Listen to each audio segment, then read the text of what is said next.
children. Hundreds of victims, including babies as young as 9 months old, were taken hostage and subjected to abuse and torture. It should have been a time for unity, standing with the Jewish people against hate. Instead, for over a year, violence and anti-Semitic demonstrations rocked our country. At colleges and universities, Jewish students were harassed and attacked for who they are. According to the Anti-Defamation League, there were 1,200 reported anti-Semitic incidences on college campuses between 2023 and 2024, a 500% increase from the previous year. Instead of standing up for Jewish students, too many university officials failed to respond or refused to even condemn these horrific occurrences. Under Title VI of the Civil Rights Act, the Department of Education must hold universities accountable for failing to address discrimination against students on campuses. After October the 7th, the Biden administration refused to penalize universities violating Title VI. I led a roundtable to examine anti-Semitism on college campuses, attended by both Republicans and Democrats. It's disappointing that previous Democrat leadership refused to consider any legislation or hold even one hearing on this bipartisan issue. With President Trump in office and a Republican majority in Congress, the time of failed leadership is over. Universities have been put on notice. Failing to protect a student's civil rights will no longer be tolerated. If universities refuse to follow the law, to address discrimination on campuses, and to support Jewish students, then they should not expect the support of the federal taxpayer. Just last week, after pressure from the Trump administration, Columbia University agreed to change its policies and crack down on demonstrators targeting Jewish students. The Trump administration has launched investigations into 60 universities concerning allegations of anti-Semitic discrimination and harassment on campuses. These efforts would not have been possible without the strong leadership of President Trump and Secretary McMahon. Today, as chair of the Help Committee, I launched an investigation into the American Muslims for Palestine, demanding answers about their activities on college campuses. This group's leaders have ties to Hamas and helped create the group Students for Justice in Palestine.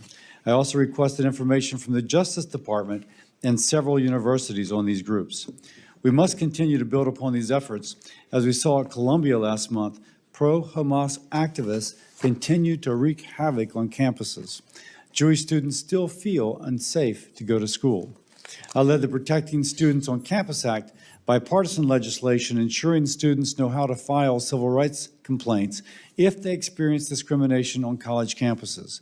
I look forward to considering this and other legislation in committee and on the Senate floor. Jewish students and their families are depending upon us to defend their civil rights. President Trump and congressional Republicans are committed to this. Thank you again to all our witnesses. I look forward to discussing how we can better discuss protecting Jewish students and ensuring a safe learning environment for all. With that, I recognize Senator Sanders for his opening statement. Thank you very much, Mr. Chairman, and thank you for holding this important hearing. And I hope I speak for every member of this committee in saying that hate and discrimination of any kind is beyond acceptable and has no place in our society. In the United States of America in the year 2025, it should not be a controversial statement to say that anti-Semitism is horrific and must not be tolerated any place in our country. Let us never forget that anti-Semitism has plagued Jewish people for many, many, many centuries, culminating in the slaughter of some 6 million Jews during the Holocaust. Mr. Chairman, a number of years ago, my wife and I visited Auschwitz. I don't know if you have ever done that, but I would recommend that anybody here who goes to Europe drop by, and it's certainly something that you will never forget. A number of years ago, I happened to be in Pittsburgh, and I spoke with the rabbi at the Tree of Life Synagogue in Pittsburgh. As you recall, it was the worst slaughter of Jews in American history. 7 Jews were killed by somebody at a synagogue.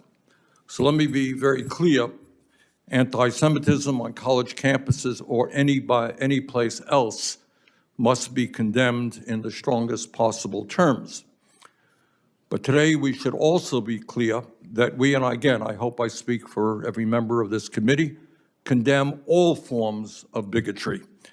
Vile hatred is not something that should exist in the United States, whether it is racism against the African American community, whether it's sexism, whether it's homophobia, whether it is xenophobia, or whether it is Islamophobia.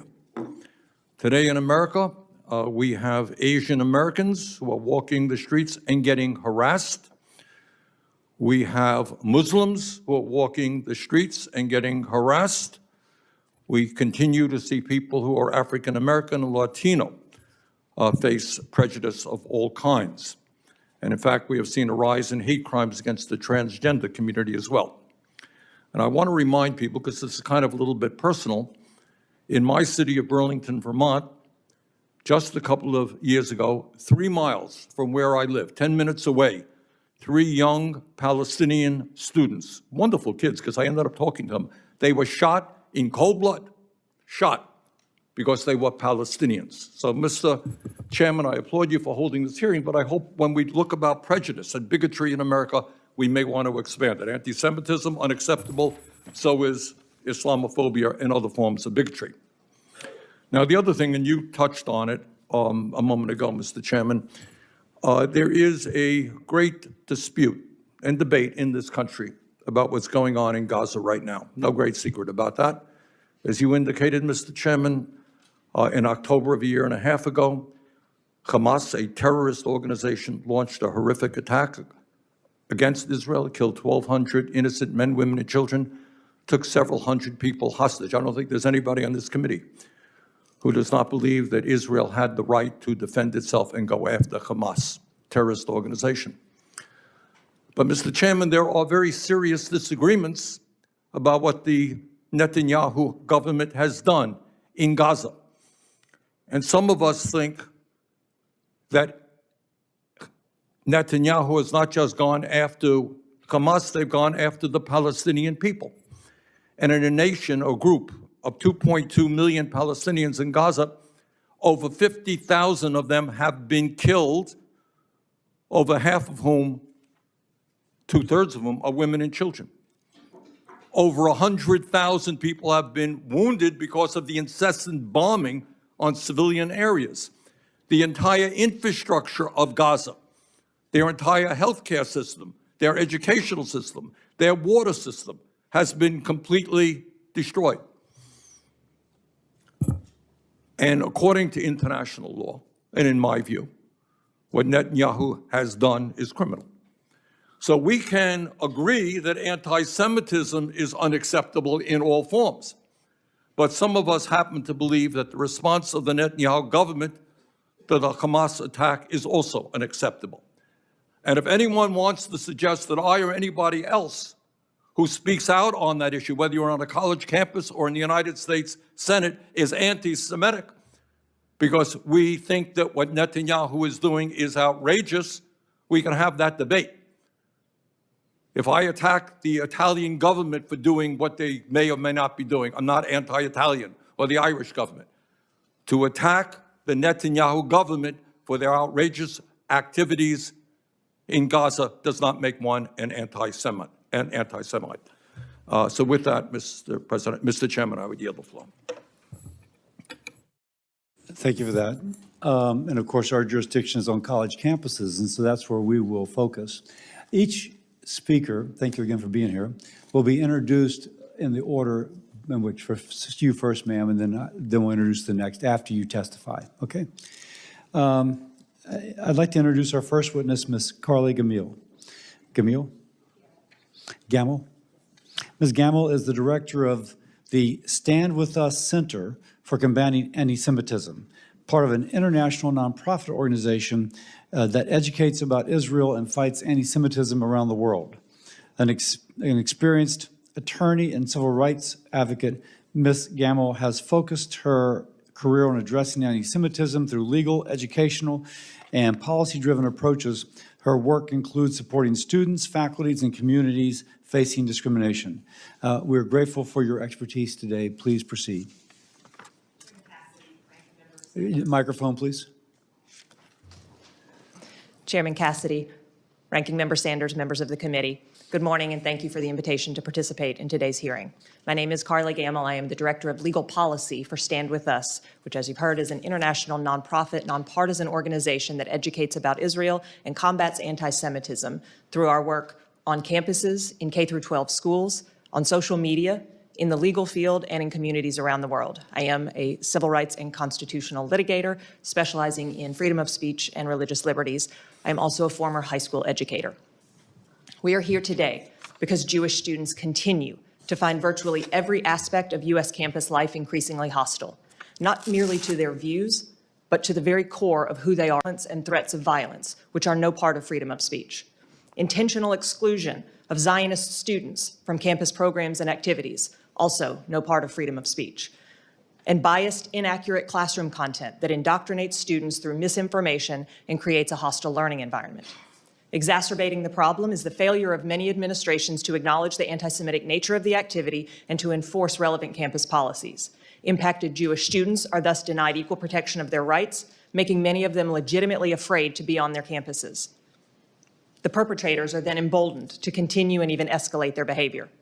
Some of these administrative failures are intentional refusals to protect Jewish students and should be addressed accordingly.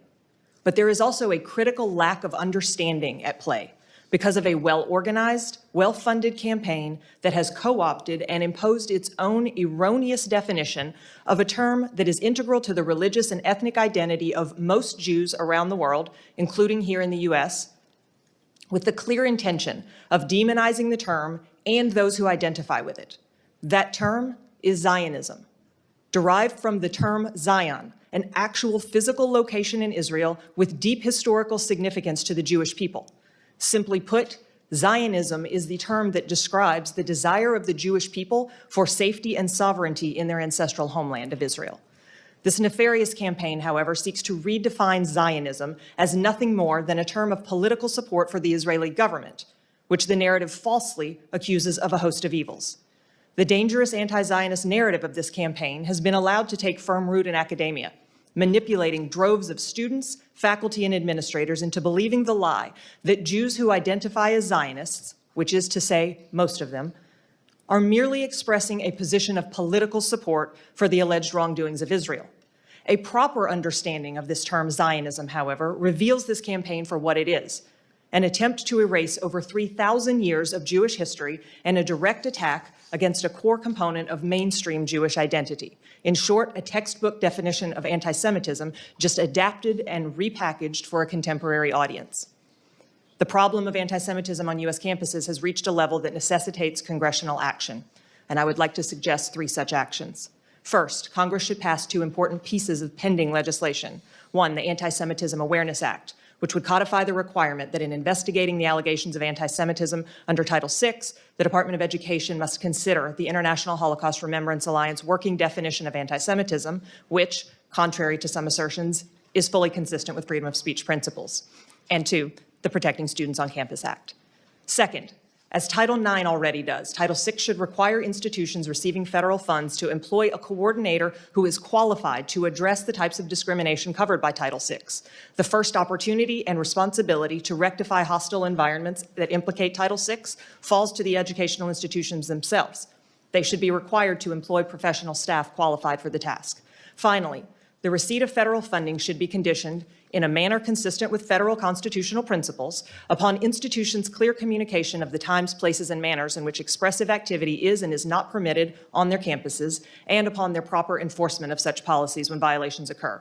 Administrations must not be permitted to hide behind the facade of fidelity to freedom of speech as a justification for their failures to comply with their obligations under Title VI, as though the two are mutually exclusive. They are not.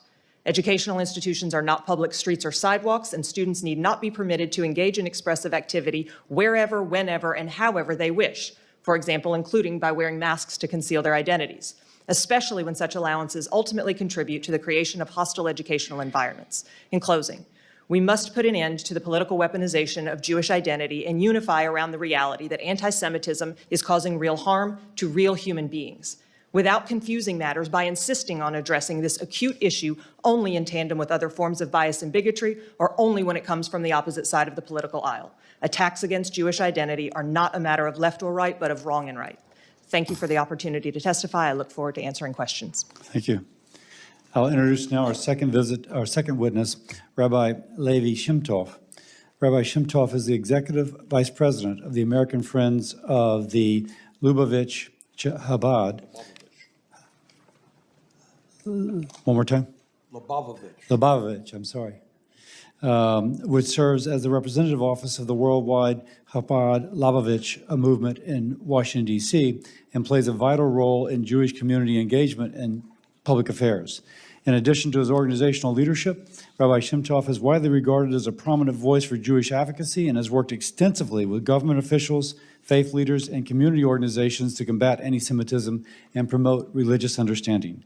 We're thankful to have you today, Rabbi. Please proceed. Good morning, Chairman Cassidy, Ranking Member Sanders, and honorable members of this committee. I'm Rabbi Levi Shemtov, and I serve as the Executive Vice President of American Friends of Lubavitch Chabad, directing the efforts of the Chabad Lubavitch movement in our nation's capital, structure, and international community. Chabad Lubavitch is currently the world's most dynamic and fastest growing Jewish educational and social services network, with over 4,000 centers in all 50 states and more than 110 countries. Our work spans all aspects of life for people of all ages, from preschool to seniors, touching millions of people from diverse backgrounds, including business and communal leaders, academics, military personnel, young professionals, incarcerated individuals and their families, and those in need. A significant part of our efforts is dedicated to Jewish students on campus, with active centers serving over 525 universities nationwide, including, more immediately under my own purview, over 10,000 Jewish students in Washington, D.C. at institutions including the George Washington, Georgetown, American, and Gallaudet universities, as well as Johns Hopkins and various graduate programs across Washington, D.C. For 3 decades now, I have worked closely with students, witnessing firsthand the challenges they face, particularly with the rise of anti-Semitism on college campuses. My colleagues and I are guided every day by the teachings of the Lubavitcher Rebbe, Rabbi Menachem Schneerson of sacred memory.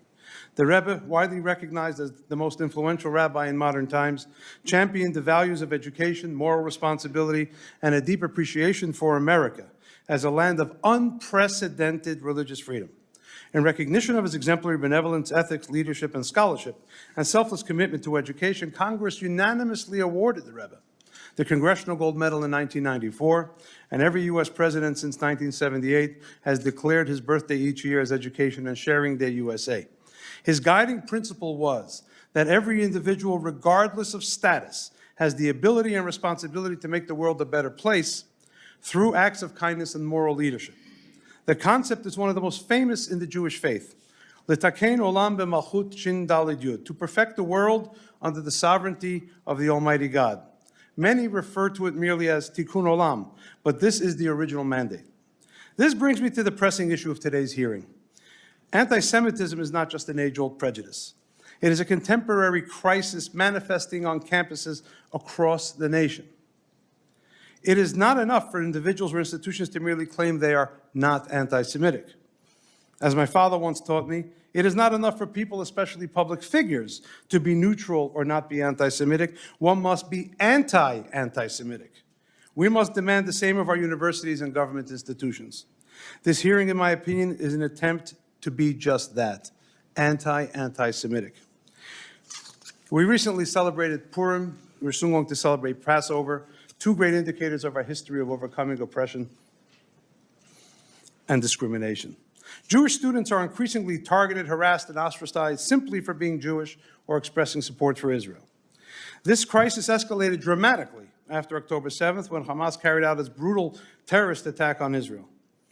Many Jewish students who once felt safe and included on campus suddenly found themselves abandoned by peers and institutions they once supported. Students have been physically threatened, spat upon, had their mezuzahs ripped from their dorm doors, even faced academic retaliation for their Jewish identity. Jewish students who wore kippahs or other identifying symbols reported being verbally assaulted and in some cases physically attacked. Last year at the George Washington University, for example, an encampment of protesters disrupted campus life under the guise of political activism.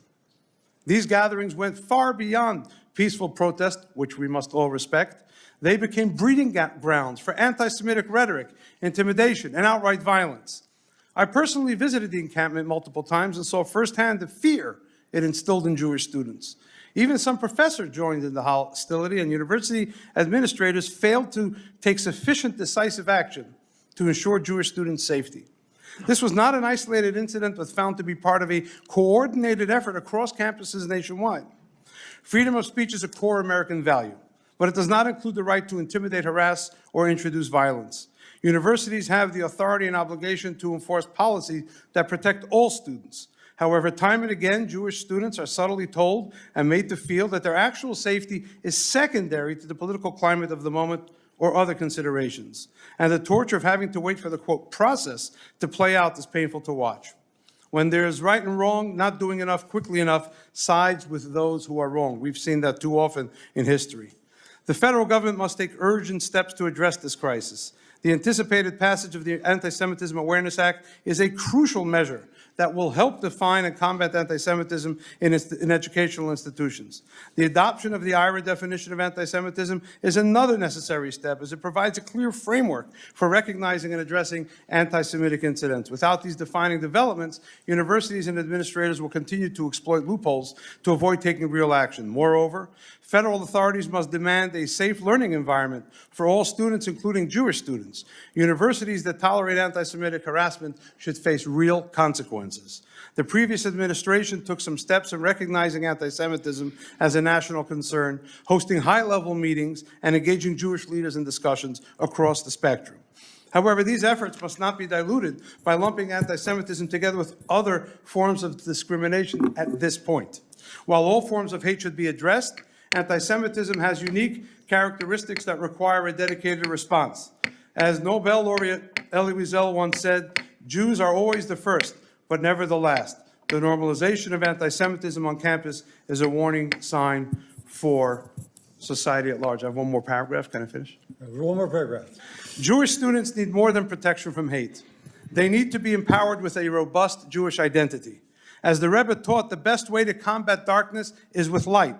It is not enough to fight anti-Semitism. We must also promote a strong and proud Jewish presence on campus. In other words, the best antidote to anti-Semitism is perhaps robust Semitism.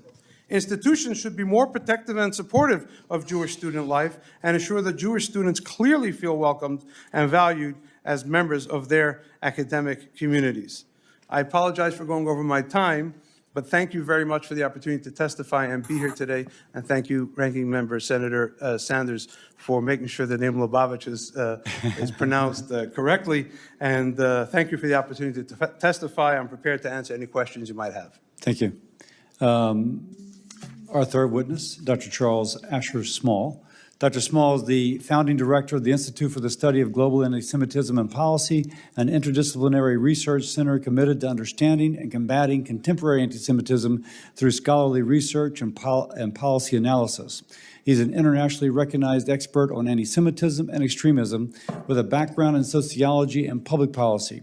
Dr. Small has testified before various governmental bodies and has authored extensive research on the impact of anti-Semitism on democratic societies. Thank you for joining us, sir. Thank you. It's an honor and a privilege to be here. And thank you very much for convening this critical hearing on the alarming rise of anti-Semitism on college campuses. So thank you, Chairman Cassidy and Ranking Member Sanders, for convening this important meeting. I serve as the Executive Director of the Institute for the Study of Global Anti-Semitism and Policy. It was established in 2004 with Nobel Prize laureate Professor Elie Wiesel. Professor Wiesel always used to teach that anti-Semitism is not a parochial problem for the Jewish people or for the State of Israel, but that anti-Semitism is a vile form of hatred that begins with the Jewish people but never ends with the Jewish people. And once this form of hatred is unleashed, it knows no boundaries and it attacks other vulnerable parts of our society, our cultural institutions, and our core democratic values. ISGAP is a research center that operates globally. We operate in the United States, in the United Kingdom, where we have a research center at Cambridge University. We do programs at Oxford University. We're also in Tel Aviv University at the INSS in Israel, in Italy, and in Canada. Our mission is to map and decode contemporary anti-Semitism and the anti-democratic forces at the highest levels of scholarship, developing scientific, evidence-based strategies to assist policymakers in combating this ancient scourge. Our research demonstrates that anti-Semitism has infiltrated mainstream discourse across educational, political, and social spheres. Our most prestigious universities and campuses, we've witnessed hundreds of anti-Semitic resolutions and protests, which some of them turned violent, others leading to the harassment and exclusion of Jewish students, faculty, and staff. While anti-Semitism is known as the world's oldest hatred, the Hamas attack of October the 7th triggered an explosion of organized anti-Semitic attacks against Jewish people and Jewish institutions, initially on college campuses before it spread nationwide. Anti-Semitic incidents have surged 360% since October the 7th, according to the ADL survey, and 83% of Jewish college students across this country have reported witnessing or experiencing anti-Semitism on their campus. I have personally seen that many Jewish students and faculty no longer feel physically safe on their college campus, which should be a bastion of tolerance and intellectual freedom and exploration. ISGAP's premier research project now is called Follow the Money, which examines the relationship between foreign funding to United States universities and the rise of anti-Semitism on campus, but also in the classroom. Our research has documented disturbing patterns of foreign influence through financial contributions that coincide with increased anti-Semitic activity, compromise academic freedom, and distort campus discourse on issues related to Israel, Jews, and the Middle East. In 2019, I presented our initial findings of this Follow the Money research project to federal officials, revealing that $3 billion of undisclosed money coming from Middle East anti-democratic, anti-American, and anti-Semitic forces, primarily from the Qatari regime to American universities, has led to a federal investigation that identified more than $6.5 billion in unreported foreign funding to our universities. Our ongoing research establishes that the Qatari regime donations have substantially impacted anti-Semitic discourse at American universities while also promoting anti-democratic values. It should be noted that the Qatari regime maintains documented ties to the Muslim Brotherhood. The Muslim Brotherhood is a reactionary, I would even say, perversion of Islam that combines a perversion of Islam with European anti-Semitism and even the protocols of the Elders of Zion that led to the Holocaust. That they have this, it's called a bayah, a spiritual oath to the Muslim Brotherhood that also support and gives rise to Hamas, the Palestinian chapter of the Muslim Brotherhood, and other violent anti-Semitic and anti-democratic extremist affiliations. Since October the 7th, ISGAP has published 12 comprehensive reports revealing tens of billions of dollars in undocumented foreign funding coming to American universities, again, primarily from the Qatari regime, unreported to the Department of Education as required by law. Our analysis shows that between 2015 and 2020, that there's been a 300% increase in anti-Semitic incidents as well. We have uncovered systematic efforts to circumvent the transparency required by Section 117 of the Higher Education Act. Universities underreport foreign gifts, use third-party foundations to shield donor identities, and fail to disclose conditions and restrictions attached to the donations.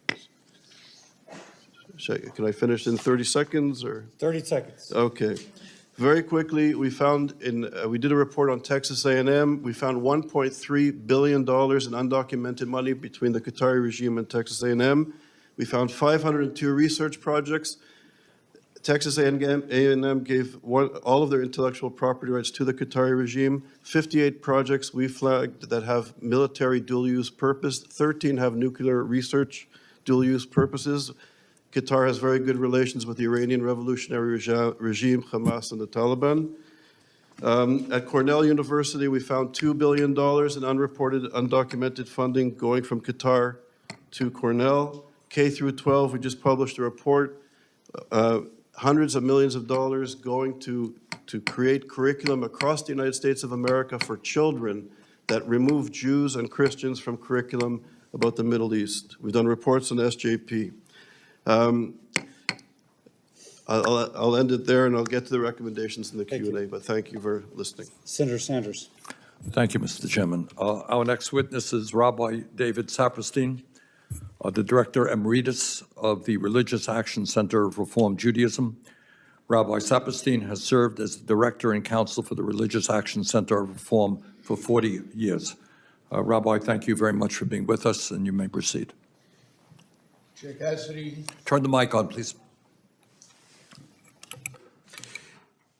Chair Cassidy, Ranking Member Sanders, distinguished members of this important committee. As a rabbi, a First Amendment lawyer, a civil rights advocate, a diplomat, having served as the United States Ambassador for International Religious Freedom, I've engaged in a career of fighting for religious freedom and equal rights for all, fighting against discrimination of any group because of their identity. The foundational lesson I take from this half-century of work is that we cannot counter and delegitimize hatred against any one group unless we counter hate against all, which I think is embodied in Elie Wiesel's quote that you gave. So too countering anti-Semitism. At this period of unprecedented levels of anti-Semitism in our society on the campuses, I won't go into, you've described it very, very well here. There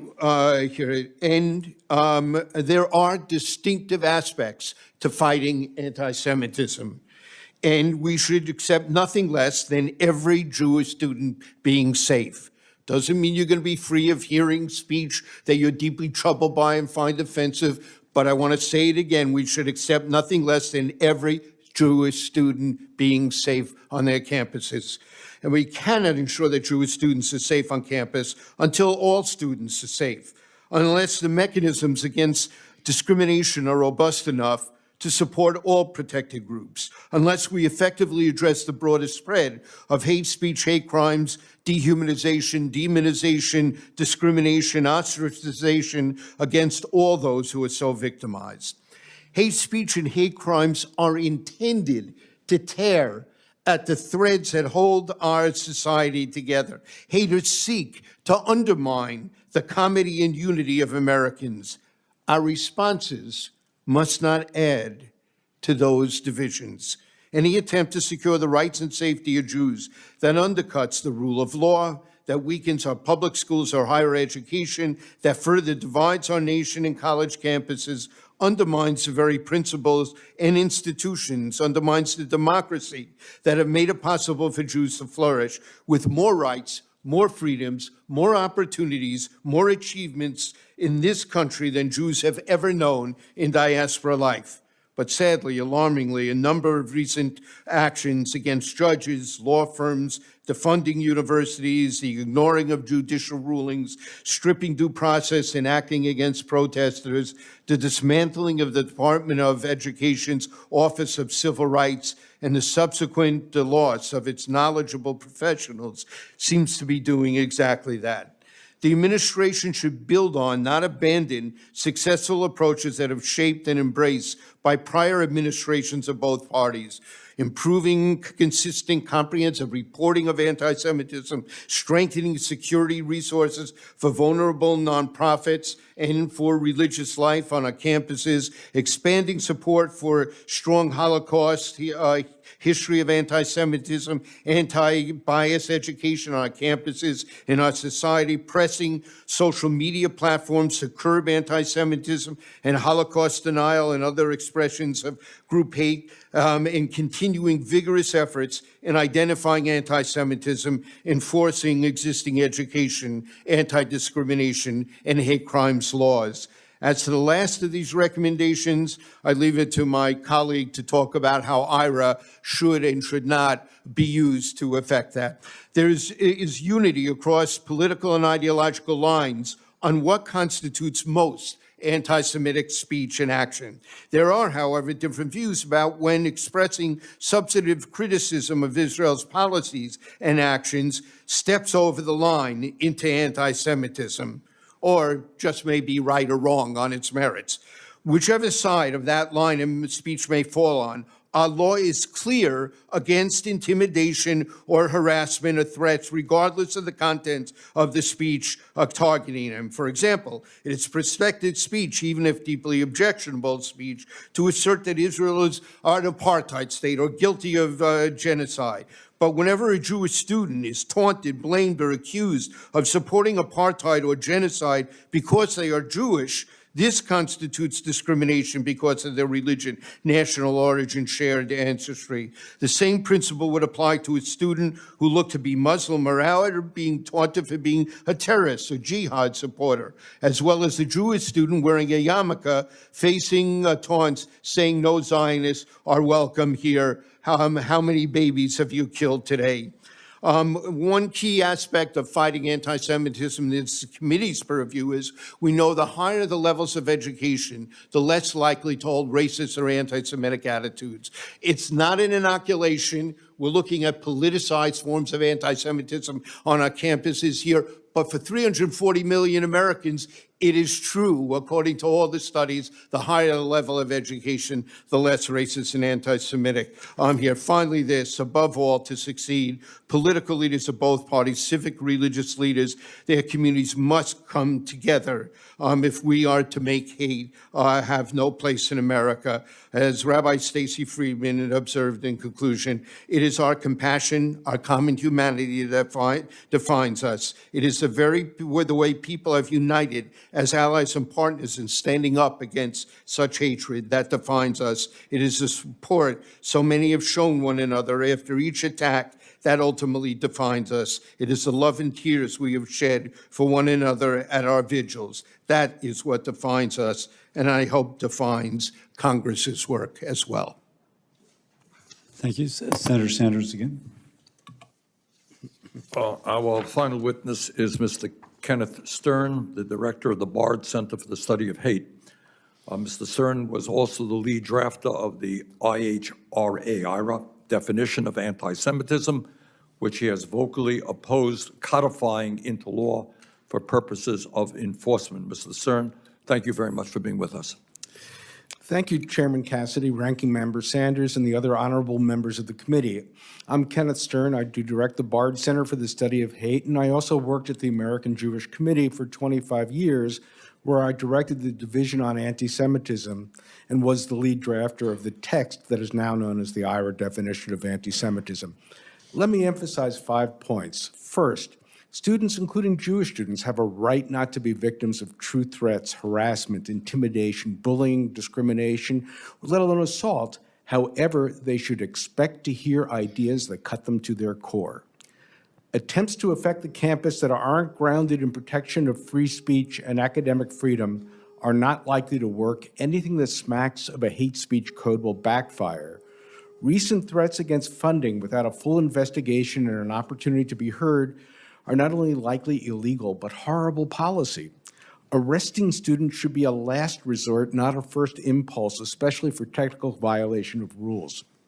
The campus environment can be improved with programs and courses, but if we bludgeon the campus into submission, we risk destroying an institution which has made America the envy of the world. In 2020, I wrote a book entitled The Conflict Over the Conflict, the Israel-Palestine Campus Debate. I worried then, and I'm more worried now, that the campus tensions over this issue threaten higher education as each side tries to silence the other. Pro-Palestinian activists sometimes use a heckler's veto promote academic boycotts, and sometimes exclude Zionists from social spaces, which is almost always McCarthy-like and sometimes clearly anti-Semitic. But I'm more worried about the use of law to silence pro-Palestinian speech. When the Anti-Semitism Awareness Act passed the Senate in 2016, proponents cited the suspension of a professor for an alleged anti-gay blog post and the stopping of the film American Sniper as anti-Muslim. They were saying violate free speech and academic freedom for us too, a message I find deeply troubling. There are church-state implications here too. Some House members said adopting it would be a congressional declaration that the Gospels were anti-Semitic. Some have suggested that that one example from the definition be dropped. The others are no less protected speech. In the case of SJP versus Abbott, where IRA had been mandated in Texas university policies, the judge found it was illegal viewpoint discrimination and chilling. In Germany, the definition was adopted and applied to label Jews protesting the war in Gaza anti-Semites. One person said, quote, "Once again, Germany defines who is a Jew, right? That the German state would actually classify what's a legitimate Jewish position as beneath contempt. Most Jews are Zionists, as am I, but for many for whom Judaism teaches about repairing the world and treating the stranger leads them to anti-Zionism. Congress shouldn't decide this internal religious conflict. A recent court decision involving Haverford College rejected a claim that since Zionism was essential to Jewish identity, no religious issue was presented, calling it disingenuous. Recently, Harvard settled an anti-Semitism case agreeing to use IRA, but OCR settled two related complaints, one alleging anti-Semitism and one anti-Palestinian animus with George Washington University. GW wasn't required to use IRA. But imagine if the GW facts had taken place at Harvard and the settlement required using IRA and a definition of anti-Palestinian racism. Would a professor who tweeted about Israeli sovereignty over Judea and Samaria be open to a Title VI case if they gave a Palestinian student a bad grade? Can each side be affected by calling for exclusive control from the river to the sea? How could you use one without violating the other? Then there's the arrest of green card holder Mahmoud Khalil because he distributed, quote, pro-Hamas propaganda. Seriously? Are we that weak that our national security and foreign policy is threatened by a former student allegedly distributing a leaflet? We're America, not Russia or Iran. There are things we can do, one of which is to increase funding for OCR so the backlog of cases can be resolved. On campuses, there are courses, initiatives, and even an AI program called SWAY that pairs students in discussions of contentious topics like Israel and Palestine. No raised voices, no eye rolls, just text back and forth, fun and effective. Instead, we're seeing this, a desire to silence political speech because of the discomfort of many pro-Israel Jewish students, the gutting of the Department of Education or OCR when complaints about anti-Semitism are pending, thinking it's only pro-Israel Jewish students who are having difficulties. It's also anti-Zionist Jewish students, Muslim students, Arab and Palestinian students, immigrant students, and many more. Shockingly, we're seeing existential threats against universities without a modicum of due process. We are not going to improve the campus for Jews or anyone else this way. We cannot burn down the house in order to save it. Mr. Stern, you and Ms. Gamble did the best at sticking your landing at 5 minutes. Let me just kind of acknowledge that. I will begin my questioning. Since October the 7th, Columbia University has been the epicenter of campus protests posing threats to student safety. The Trump administration has taken a strong stance with regard to Columbia, withdrawing federal funds and contracts due to its, quote, continued inaction in the face of persistent harassment of Jewish students. Ms. Gamble, do you think that the Trump administration's efforts to address these, frankly, rampant displays of anti-Semitism have been more effective than the Biden administration's? I think there's no question that these efforts have been more effective. As was mentioned a moment ago, certainly there was recognition by the Biden administration of the need to address anti-Semitism as a national problem. The Trump administration's efforts, including at Columbia, have put teeth to that discussion for the first time that we've seen. What else should the president and Congress do? Well, as I mentioned before, while yes, there is debate, I would say, and I'm happy to engage in further discussion about the differences of opinion about the International Holocaust Remembrance Alliance definition of anti-Semitism. I think it's important for Congress now that the Anti-Semitism Awareness Act has been before it for quite some time, to finally codify that definition.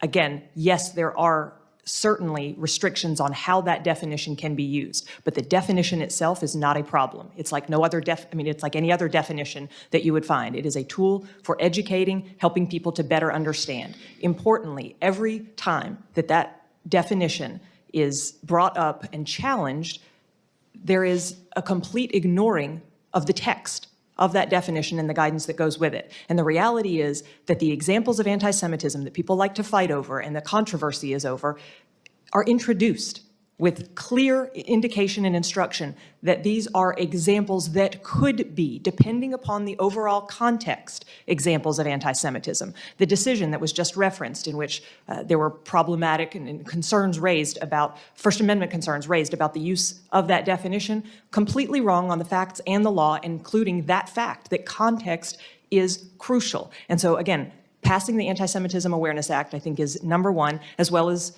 Senator Cassidy, your bill regarding protecting students on campus. I think it is crucial that students know where to get advocacy and where to get help. But in order to do that, we also have to have robust enforcement, teeth in resolutions of Title VI complaints. Rabbi Shimtov, a quick assessment, the Biden administration versus Trump assessment, Trump administration's efforts to combat the anti-Semitism that we've seen.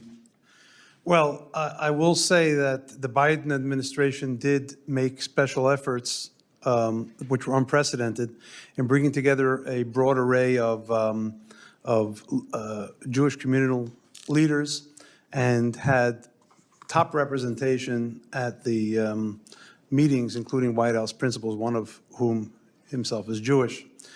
I said at that meeting, and I say again here today, that even though they had a whole-of-government approach, and it was unprecedented, they did allow to seep in a way which I felt drilled a little hole in the boat, the views of people who were downright anti-Semitic and those who sought to weaken IRA for the sake of weakening it. It didn't strengthen the fight against anti-Semitism. But we must say that the effort in and of itself was a good step. The second thing is we all fly on planes, and we're told that if oxygen pressurization changes, your mask is going to drop from the ceiling, and you have to put your own mask on first. But you want to save the kids who are with you. Don't do that. Put your own mask on first, because if you stop breathing, you can't help anybody. We, the Jewish community, have to help ourselves first. And then we have to help everyone else as we can. But we can't be helping everybody all at the same time, because the dilution itself is dulling the point that our colleague just spoke about. So I think that what the Trump administration has done is said there is not only going to be a ramp up in policy, but there will be a sharp ramp up in enforcement. University administrators— Let me stop you there, because I have one really quick for Dr. Small. Dr. Small, you've talked about funding from the Middle East being associated with a sharp increase in anti-Semitic activity. Statistically significant? What else can you comment? You have about 30 seconds. Okay, so it's a very important issue. In one of our reports, we show that American universities taking money from the Qatari regime have 300% more instances of anti-Semitism compared to American universities not taking money. Is that just because of more exchange students, or is there something more than that? I think it's the use of soft power. It's funding certain institutes and professors in the classroom and connected to the encampment. SJP comes out of AMP, which is part of the Muslim Brotherhood. And I should say that the spiritual leaders of the Muslim Brotherhood, this is not Islam, it's a perversion of the great religion of Islam. The teachings of the Muslim Brotherhood is that the true believer, the true Muslim, is obligated to complete the work of Hitler. This is what is now entering into our universities unchecked.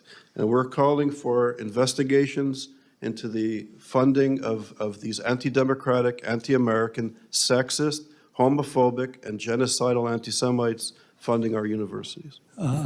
Senator Sanders. Thank you, Mr. Chairman. And my questions are going to be addressed to all five. We have 5 experts on anti-Semitism, and I look forward to taking advantage of their knowledge. This is not the Foreign Relations Committee, so we're not here to debate the wisdom or lack of wisdom of what the Netanyahu government is doing in Gaza right now. But the reality is that 92% of the housing units in Gaza have been destroyed. Most hospitals and primary healthcare facilities have been bombed. Civilian infrastructure has been devastated.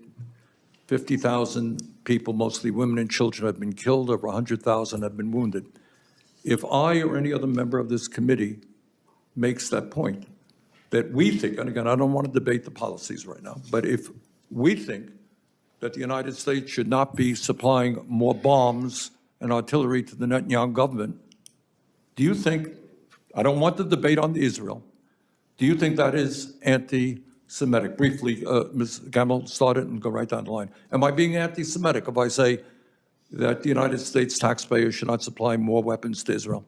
That statement alone is not anti-Semitic. It does not attack Jewish identity. Rabbi? I must say, you are revered on one side of the aisle and respected on the other side of the aisle for the strength of your convictions. You do not say dispassionate statements. So just like I believe we have to respect the right of everyone to their opinion, I believe the Prime Minister is a democratically elected official and is entitled to his opinion.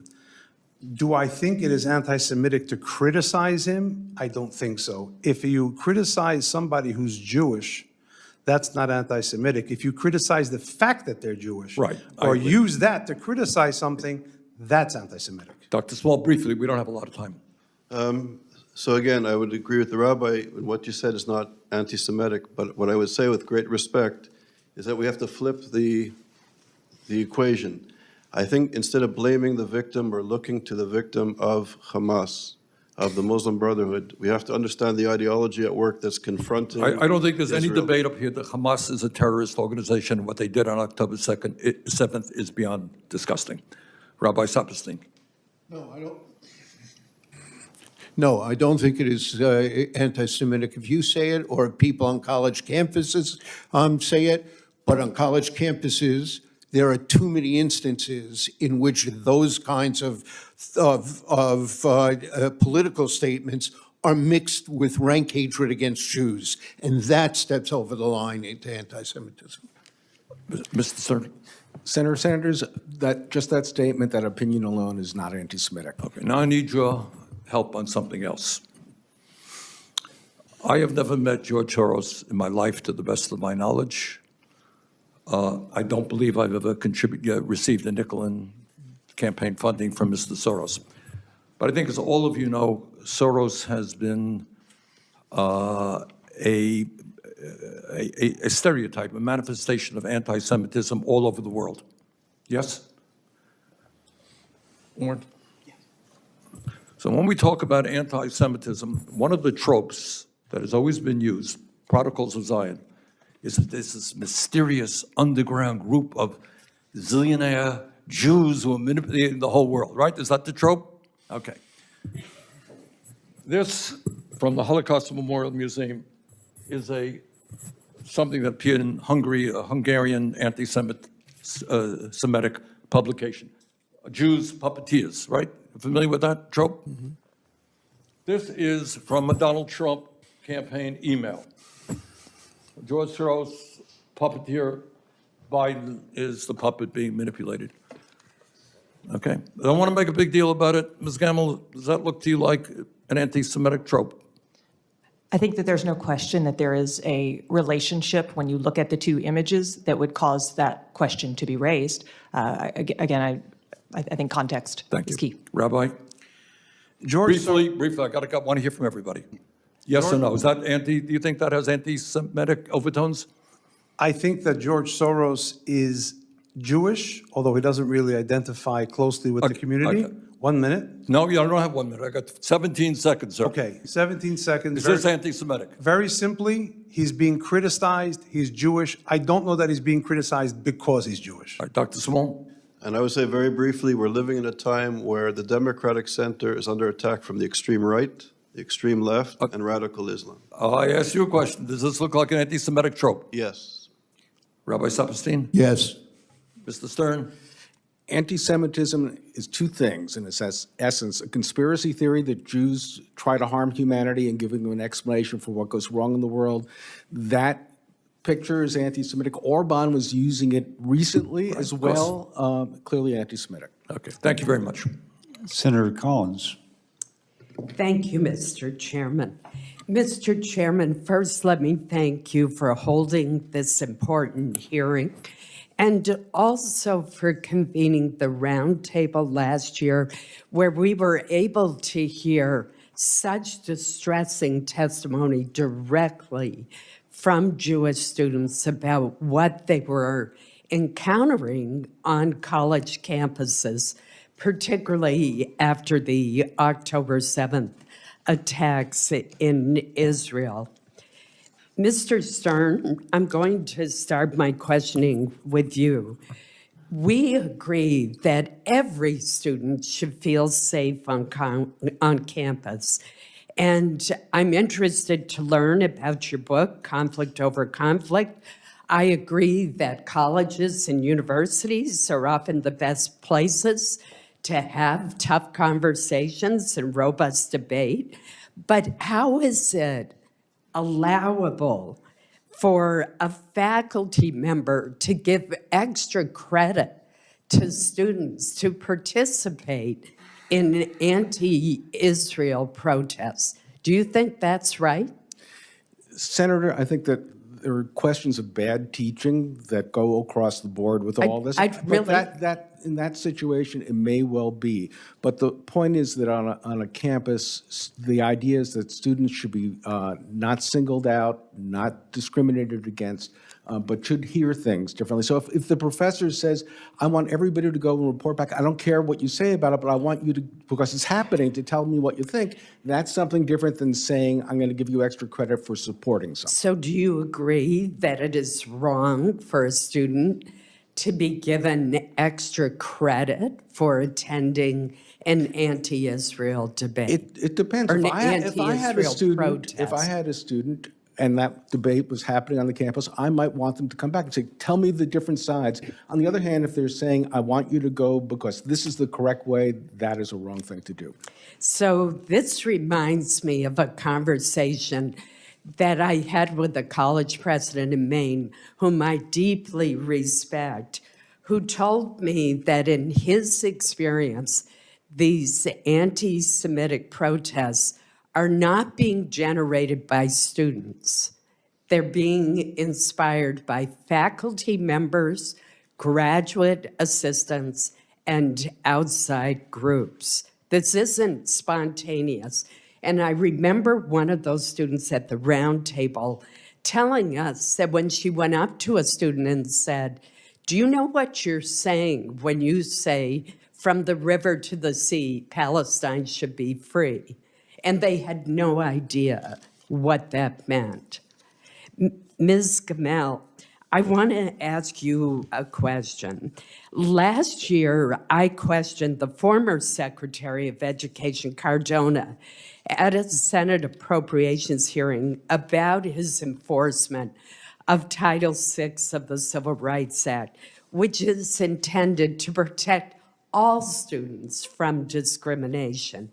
At the time, the Secretary had no one on the ground at colleges and universities where investigations into anti-Semitism were occurring. He could not give me a timeline for resolving these investigations. He acknowledged only that they had a large backlog. He could not answer any of my questions about the penalties for schools that were found to be in violation, if they were found to be in violation.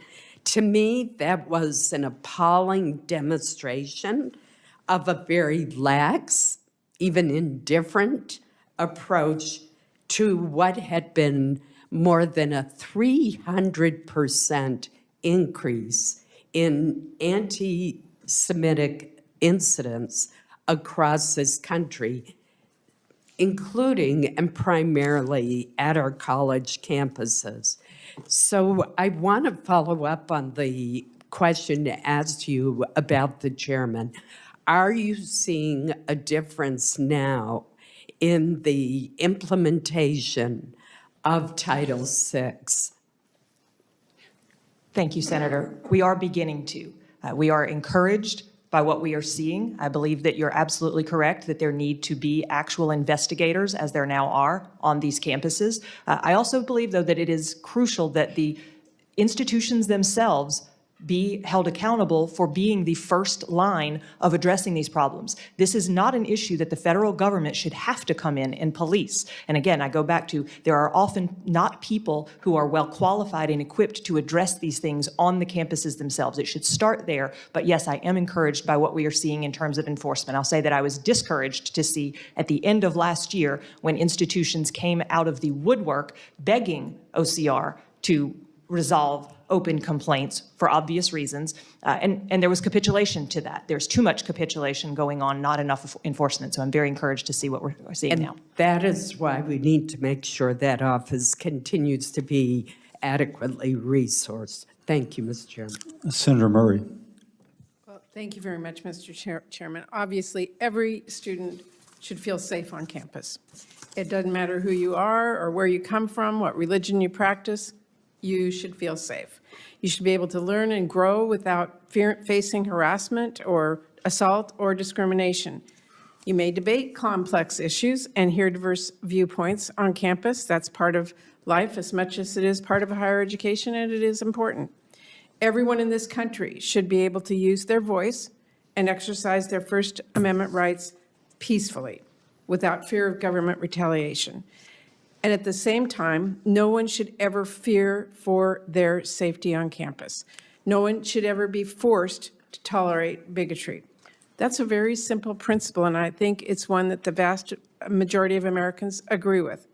In fact, here in Congress, we agree with it so much that we have an office at the Department of Education dedicated to upholding that principle, the Office of Civil Rights, that the senator from Maine just referenced. And that is why I have fought for years to secure more resources and funding for OCR. It does really important work to make sure every student is safe on campus. And it makes sure schools are living up to their obligations under our civil rights laws. When hatred and bigotry are on the march, from recent spikes in anti-Semitism and Islamophobia, or to the wave of anti-Asian hate during COVID, when students' safety is at stake, whether that means addressing hate crimes in hostile environments or actually addressing sexual assault on our campuses, OCR is really our front line. So if you want to fight anti-Semitism, you should support OCR. It is as straightforward as it gets. It's like saying if you want to fight fires, you should support the fire department. Well, I hate to tell you all, but Trump is axing the fire department. He has fired nearly half of the OCR staff and shuttered more than half of the OCR offices. So I don't know how anyone can actually say they're serious about stopping anti-Semitism on campus without also saying that they are concerned by this movement to gut that agency on the front line of stopping anti-Semitism. Because you can't upend that entire office, as Trump wants to do, without upending the work. You can't pause the investigations, which Trump already did, without creating a huge backlog that means students will not get the justice that they deserve. You can't just cut an agency in half and pretend everything's fine. Closing those offices means throwing 6,000 cases into limbo, leaving students in 28 states without the critical tools to fight back. Firing those workers means doubling the caseload for the remaining investigators who are already stretched thin. I think it's clear that if we are serious about fighting anti-Semitism, we need to get serious about fighting this administration's decimation, not only of OCR, but the entire department. So I want to ask our witnesses what those cuts mean to students. And Rabbi Saberstein, let me start with you. Does drastically eliminating OCR's capacity help protect students, including Jewish students? It harms it in so many ways, Senator. You already talked about how overloaded they were before any of these cuts. Each one of the investigator, an average of 46 cases that they had to deal with. Now it's 86 cases that they're going to have to deal with the staff after the cuts were made. They shut 7 of the 12 regional offices. They're talking about moving it to the this kind of work, integrating it into the Justice Department. The Justice Department, not an administrative enforcement agency. It doesn't look at it in a holistic kind of manner here. This was really something extraordinary. And who is better? ProPublica did a deep dive before the cuts happened in the first few weeks. 20 new cases were opened in the beginning of this administration. In the beginning of the Biden administration, the same period of time, 110 cases. In the last year of the Biden administration, 240 cases. Now it was down to 20. They're grinding it to a halt. And it is the students of America of all kinds who are facing discriminations that are going to suffer. Thank you. I only have 20 seconds left. Mr. Stern, you want to comment? Yes, thank you. I had the experience of working with OCR. There were Jewish students outside of Binghamton, New York. There was a Kick a Jew Day. The school district did nothing. I can tell you OCR worked magic. It helped the students. It helped the district do something that was educationally important. Also, there were other students that didn't want to be part of the complaint because they were worried about the retribution to them. This gave an opportunity to go work with them behind the scenes to make sure their voices were heard too. I agree with Rabbi Saperstein. This becomes a Department of Justice issue. I think back to that case. I don't know that I would have been a complainant. I don't know that the students would have come forward. Thank you. Thank you very much, Mr. Chairman. Senator Marshall. Thank you, Mr. Chairman, and welcome everybody as well. Certainly, there's no doubt that 70% of Jewish students feel harassed, they feel threatened. And unfortunately, I found that in my home state. At the University of Kansas, I went and sat down and visited with the Jewish students there. And when these riots and protests were going on, to Senator Collins' point, the leaders of the riots were actually teachers there and graduate students and outsiders showing them how to do this type of rioting. The students were being followed into their classrooms. The protesters, the class, maybe it was a class in Jewish history, and the protesters were inside the buildings, outside the class, harassing these students. And certainly this is all very, very unacceptable. And I'm glad that we're proceeding this. I think there's a great opportunity for some type of an anti-Semitic commission going forward. This problem was happening 2,000 years ago. It's going to keep happening, and we need to keep this in mind as well. I want to go to Dr. Small first. Dr. Small, what was Qatar's role in the hostage release of Americans? It's a good question. I'm not an expert at that level, but I know that the Qataris certainly were funding Hamas. They have very good relations. Okay, that's not my question. I'll answer the question for you. Sure. So the Qataris were vastly responsible for the freeing of American hostages and many others. Dr. Small, what was Qatar's role in the evacuation of Afghanistan, and especially how did it impact America? The Qatari regime has good relations with the Taliban, with the Iranian Revolutionary Regime. And it's interesting, Hamas. Just the prejudice that I hear coming out of your mouth here, that Qatar was so important. Now, the 120,000 people evacuated from Afghanistan in our moment of need, Qatar stood beside us, and of the 120,000 removed, 60,000 of them came through Qatar. Without Qatar, we would have had thousands more deaths as well. So I don't know why you won't answer that question. I want to think about just a little bit more objective here. I'm going to say this century, in the past decade or so, Qatar has given about $5 billion to the educational institutions of America. And a vast majority of that, probably 80%, is setting up universities in Qatar. Whether it's Texas A&M in engineering, Cornell in medicine, a vast amount of that money is research-oriented as well. Qatar's been a great ally to America, so I don't know why you're attacking them. And then why don't you compare? So China's given over $3 billion, the Saudis $1.5 billion, UK $1 billion, Germany over $1 billion. So why aren't we attacking them as well? And I want you to answer this question. 2 universities heavily funded by Qatar were Carnegie Mellon and VCU. Were there any large anti-Semitic riots or protests there? So look, this is a very important issue, and I would say. So were there any anti-Semitic riots or protests in VCU or Carnegie Mellon? The answer is no. So the answer is no. So they were vastly funded, but yet there was no riots there. So I don't understand why you're picking on the Qataris here when other people are funding. Take Texas and Texas A&M. Texas A&M has a university presence in Qatar. University of Texas doesn't. So you would make the conclusion that Texas A&M was funded, but UT is where the riots were. UT had nothing to do with Qatari funding there. I don't know how causation doesn't, what's my saying here that Senator Cass uses all the time here? What is association is not necessarily causation. There you go. Association is not causation. So I don't know why we're here fueling the fire. Not all Muslims are anti-Semitic. Not all Muslims are anti-American. And here we have a Muslim country that has stood beside America for the most part, and they're not perfect. They're not perfect, but they help us get back hostages. They saved the day in Afghanistan. In so many ways, they've stood beside us. I think you're picking on them. I think you're coming to conclusions that are not well-founded. I think that that's called discrimination. I think it's prejudiced as well. Thank you, Mr. Chairman. May I respond, please? May I answer the question? In 26 seconds. Pardon me? Oh, Well, I would just say that Qatar is a country with less than 350,000 citizens. They give more money to American universities than any country in the world. The greatest victims of political radical Islam are Muslims. But you're missing the rest of the story, though. See, here, this just continues the prejudice that you have. You don't mention China, you don't mention Saudi, you don't mention the UK. They all have significant donations as well. Look, nobody is perfect. And I know that you built your life on this one thing.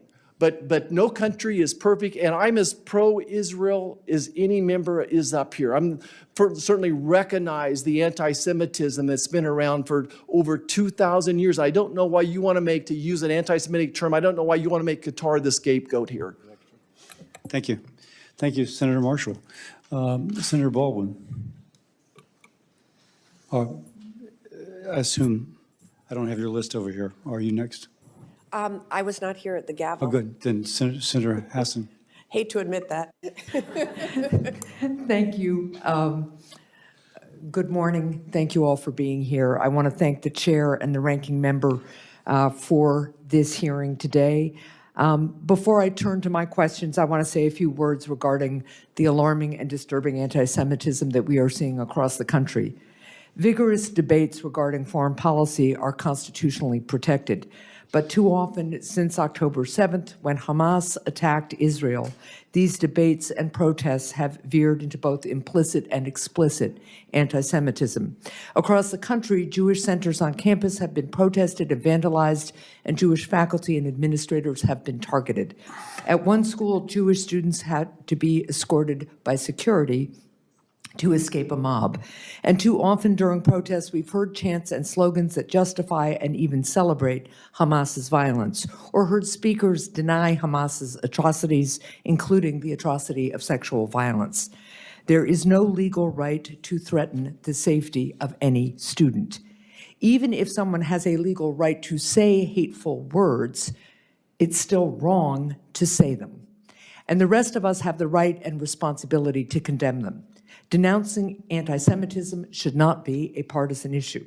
Whether by torchlight in Charlottesville or on the quads of our universities, anti-Semitism is always, always wrong and entirely at odds with what our country is supposed to be, what people like my dad, who served in World War II, knew America could be.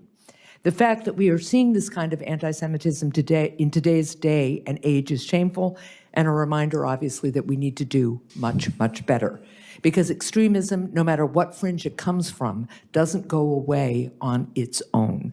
And frankly, on this issue and others in our politics today, I do fear that the further we are removed from World War II, the more likely we are to forget the lessons that many paid a terrible price for all of us to learn. I was going to ask the same question that Senator Murray did about the Office of Civil Rights at the Department of Education, an incredibly important office. I was grateful, Rabbi, for your description of how it has been undermined and what the impact of that will be, and Mr. Stern, yours as well. It's an incredibly important tool. It is extremely disappointing, more than disappointing. It is wrong that this administration has worked to undermine it so quickly and so strongly. And it is at odds with the administration's rhetoric about wanting to do something about anti-Semitism on our campuses. But I do have a couple of other questions, and Rabbi Saperstein, I want to start with you. In your testimony, you highlight the importance of strengthening resources for security of our religious and communal institutions. We've made progress in recent years by creating the Nonprofit Security Grant Program at the Department of Homeland Security, which helps to address the security needs at houses of worship, but there's still more work to do. Senator Johnson and I have a bill called the Pray Safe Act, which would establish a federal clearinghouse through which faith-based organizations, houses of worship, and other nonprofits could access information on safety and security best practices, available federal grant programs, and training opportunities. The Pray Safe Act passed out of the Senate Homeland Security and Governmental Affairs Committee by unanimous consent last Congress. I invite my colleagues to work with me in getting it signed into law this Congress. Rabbi, can you speak to how a centralized, easy-to-navigate clearinghouse like this would help you and other faith leaders? And also, if there are other supports you'd like to see us work to provide, please comment on those. Well, thank you for your comments at the beginning about the state of where we are with anti-Semitism. Agreed with everyone. We're hearing things I never thought we would hear again after the Holocaust. We're seeing things I never thought I would see in my lifetime. So thank you so much for that. Here, I spent much of my career working with the National Reform Jewish Movement, the largest movement. I think I can speak for all of the movements, that kind of clearinghouse is invaluable to us. We have nearly 900 synagogues around the country here, and they desperately need guidance. They desperately need to know what best practices are here. This is a safety that they have to worry about every single time they gather, every single time they pray, every single time they teach, every single time they provide social services to the community. So it would be an invaluable contribution. Well, I appreciate that very much, and I have very little time left, but I do just want to comment that one step I think we can take to counter the hate we are seeing is investing in Holocaust education programs so that our young people understand the evils that drive anti-Semitism. So I will submit a question for the record to you, Rabbi Shemtov, about the role that Holocaust education can play in fighting the spread of anti-Semitism. Thank you. Should I answer? And for the record, I we'll go to Senator Moody next. For the record, I am assured that OCR currently has the resources necessary in order to investigate these claims. Mr. Chair, with respect, I think an analysis of their current staffing versus what they had and the number of backlog cases would refute that, but I appreciate the comment, and let's see what we can dig in and find out together. Thank you. Thank you, Senator Hassan. Senator Moody. Thank you, Chairman. I appreciate it. Thank you to everyone that took the time to be here today. Such an important hearing. I think it's important, after we've heard some of the questions and responses, to point out that immediately upon taking office, I think out of our thousands of colleges and universities, Trump administration immediately sent out letters to some of the more egregious violators of civil rights, especially our Jewish students, as on campuses, and said, the days of a tepid response or toothless resolution agreements are over, and we will aggressively go after those that are violating the rights of our Jewish students. Those letters have gone out. Universities have now been put on notice. I don't think there's any question that there has been a change in the tenor on how we will protect the rights of Jewish students on our campus, and I just want to make sure that that is clear, because some of the questioning has suggested otherwise. I think it's also important to remember that we're here on a hearing today, and I want to make sure I'm going to get the title right, so I'm going to specifically read the topic of this hearing: Anti-Semitic Disruptions on Campus. And we're talking about attacks on campaign flyers of President Trump and defending coordinators of chaos on campus. I mean, I think it's important when we're addressing an issue that people understand who is actually targeting the issue that we're talking about, and not talking about something else to distract from the point that our Jewish students have had to transfer, have had to skip graduations, have missed major opportunities in life, have been followed to class, have been threatened, have been kept from campus buildings. I mean, that is why we're here today. In Florida, we're not immune. We saw a rapid escalation in anti-Semitism and criminal acts within our own state, and that was minor compared to the rest of the nation after October 7th, what we saw in terms of criminal acts. So I think it's important to remember, I mean, it's the same thing happened when we were talking about men participating in women's sports and taking those opportunities and the danger to women. We were, you know, who was talking about protecting women? Who was not distracting from that? Who stood up for that? And I think we need to remember that in this hearing today. I don't think it's wrong to question foreign funding. I mean, candidates for federal office can't take foreign donations. I don't think it's wrong to question foreign funding in universities and colleges and whether foreign nations are trying to persuade or influence or brainwash our children. I mean, do you think that they want us to be more pro-American, more democracy, pro-freedom, pro-capitalism? Is that why they're giving hundreds of millions of dollars to our universities? I mean, I'm sure there are instances of good faith there, but we have to pay attention to that. I filed a bill yesterday to deny now student visas to Chinese students because China has just passed a law that now requires every national to gather intelligence, including Chinese students here studying, gather intelligence and report back. How do we not pass a law that prevents student visas in that respect? I mean, in the past few years, we've had an explosion of Chinese students that were caught gathering evidence or gathering information on military bases, on college campuses. How do we as lawmakers, policymakers not do that? And so I've watched what's happened over in our campuses over the last few years and sat in horror. And people, there are tools right now in terms of revoking funding or denying funding if campuses are allowing the violation of civil rights. I filed a bill today that said we should go one step further because clearly what we have on the books isn't working. I believe that if money has been given or designated for universities and they cannot protect their Jewish students, and there are violations of civil rights, any money that has been dedicated to them should be clawed back. Any taxpayer money that has been dedicated to them should be clawed back from the federal government. And Ms. Gamble, I would like to know what you think. Number one, do you think additional tools are necessary? And number two, do you think that that is a good policy? I certainly think that additional tools are necessary, as I've mentioned several times. I do think that looking at every aspect of what our taxpayer dollars are being used for and ensuring that those dollars are being used in compliance with the law is crucial.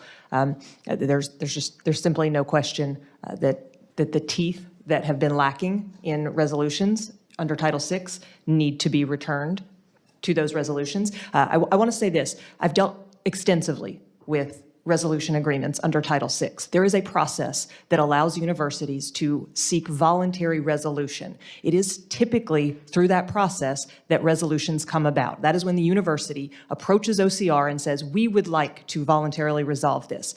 Unfortunately, what we see there is talk about compliance concerns. We do not see findings of violation. I think it is critical that when OCR investigates, or whomever it is, because I have every faith that someone will be investigating and enforcing Title VI, whether it is OCR or another department in the government. When they do that, I believe it is crucial that we move beyond just talking about compliance concerns and actually issue findings of violation, and where those findings are found, federal funds need to be removed. Thank you, Ms. Gamelin. We have these new timers that nobody can see where the time is, so I apologize if we went over. No, believe Chairman. me, this is our first meeting in this new room. And so now I can see. A lot of new technology. I can see on my dial it's Senator Kim who's next. Thank you, Chairman. Thank you to all of you, and very powerful testimonies here. One thing I just wanted to sort of start from is sort of an area, hopefully, of agreement here. But Mr. Stern, you said something in your written testimony. You said, students have an absolute right to expect a campus environment where they will not be victims of true threats, real harassment, or intimidation, bullying, or discrimination, let alone assault. And I think that that is something, hopefully, that all of us can agree to, including my colleagues and I. So this question is how do we determine what then crosses that line? And I think that that's something I've tried to grapple with, and I've engaged the people in my state, and it's challenging. And certainly, when we look back at what happened at campuses and across this country over the last 2 years or so, I personally feel like I've seen things that have crossed that line. We've seen things that have entered that level of bullying, intimidation, discrimination, assault. But what we also know is that we shouldn't then cast that across the entirety of everything that is happening. So the question is, how do we try to separate that? The question is also, who decides that? We've talked about the Office of Civil Rights, and Mr. Stern, I guess I just start with you. You've said that, for us to be able to achieve what Ms. Gamble just talked about, I agree with you that we want to make sure there's teeth. We want to make sure that we can get the findings of violation. Mr. Stern, you've proposed increasing the budget to the Office of Civil Rights. Can you explain that to me in terms of what would that be able to do further in terms of being able to try to identify and what the problem was, what the violation was, and then what the appropriate response is? Thank you, Senator. Well, one of the issues is that there's a huge backlog. So on a campus, when complaints are not resolved in a timely fashion, I think we probably all agree on that. That sends a message that nobody cares. So more funding would do that. But the other thing I want to stress is that the solution that people are pointing to about speech, about using the IRA definition, is going to backfire. And it's not just me saying that. It's the Cato Institute, the Federalist. Christopher Rufo said the second problem with the Anti-Semitism Awareness Act, especially for conservatives and civil libertarians, is that it's operating using the same coercive and corrosive principles as DEI. The legislation codifies an ideologically charged definition of anti-Semitism into law, provides special protections based on group identity, and expands anti-discrimination enforcement to include constitutionally protected speech. And what I worry about is when we tend to think about anti-Semitism, is it on this side of the line or that side of the line? We're ignoring how anti-Semitism actually works. Senator Sanders talked about the Tree of Life massacre. The background noise to that was anti-immigrant animus. If you look at how anti-Semitism works, Charlottesville, Jews will not replace us. The driving force is when anybody in our society is seen as a danger internally, and it's noble to go and attack them. It's in that environment, not whether this is about Israel on this side of the line or that promotes people to a conveyor belt of thinking in anti-Semitic terms. Ms. Gamble, I wanted to turn to you. Definition aside, I think you made your point, and that was helpful for me to understand your perspective on that. But, certainly we need some entity to be able to decide and make adjudications here. Do you have an opinion in terms of whether or not the Office of Civil Rights and the Department of Education is the place, or if the Department of Justice is the place, which is what's being proposed by this administration right now? I'll be honest with you, Senator. I don't particularly care which one it is. I believe that enforcement is what is necessary here. I believe that they need to be well educated on these issues, whomever it is going to be. I will say what we have seen recently when it is OCR investigators is, one, a lack of proper understanding in education and a lack of understanding of the law that requires enforcement. So to the extent that there is some cooperation between the Department of Education and the Department of Justice, I think that may be absolutely the recipe that we need. Thank you for your perspective here. Let me just kind of say on my front what I worry about, because I agree with you. Something you said earlier, Ms. Gamble, was, context is important. And I do think that there is very strong, need for having that context within the system of education. Understand the dynamics there in our education are different than other parts of our society. I agree with you, though. We want to make sure that there's teeth to it in terms of being able to engage. And, what we want to make sure is there's a process there. And I'll be honest, when I see, these efforts that are targeting, Young Seong Chung or Khalil or others without a process, whether in the Department of Education or the Department of Justice, it worries me. The last thing I'll just say here as I'm wrapping up is, I know it was mentioned before about Chinese students coming to the United States, espionage issues. I just want to say, look, my son, 7 years old, when he was 7, was at school, had a kid taunting him, calling me Chinese boy over and over again. And so when there was that anti-Asian hate rising, the first people in New Jersey that came to our defense were some of the Jewish American community leaders. We wrote an op-ed together. I think that's important. I understand that there are nuances and differences, and I know that there's a concern about lumping it all together, but it is this understanding that when we protect all students, we are stronger than where we are seeing that kind of division that's out there. So I just wanted to respond and say, look, I'll stand up to try to address these needs, try to do it in a way with teeth. Thank you, Chairman, for letting me go a few seconds over here.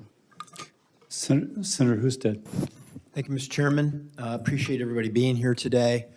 While anti-Semitism is millennia old, the flashpoint was October 7th for the issues that we're currently dealing with. I was on college campus at Ohio State in the days after that occurred. The students very scared there. It seemed as though it was a coordinated effort in many cases in the days following, as if there was an organization ready to go soon after October 7. I do believe that for all the sake of the Palestinian people and peace throughout the Middle East, if Hamas would just simply release the hostages and the bodies of those who are deceased, that we could take a step forward. I hope we all can condemn them for failing to do that. However, a couple of quick questions. We're talking about are universities protecting students from anti-Semitism? I'll ask each one of you a quick answer, yes or no. Are all of our college campuses doing enough to protect Jewish students from anti-Semitism? No. Definitely not. Absolutely not. No. No, but the better answers for the long term are educational as opposed to discipline. Well, that may be the case, but it seems like the circumstances where we see the most anti-Semitism are on some of the most elite campuses in this country. So it's clearly education doesn't do enough. There seems to be some coordinated agenda. Let me ask about the students on those campuses. If a student is here on a student visa and it is proven that they are involved in anti-Semitic activities and that they are connected to a foreign government or a terrorist organization, should they have that visa, student visa revoked? If it's a violation of their visa terms, absolutely. Foreign government, I can't say, but terrorist organization, definitely. Yeah, if they're supporting a terror organization in the United States, they must have lied on their visa application, which is against the law. I agree with that. If it's a terrorist organization and they are supporting it, the law is quite clear.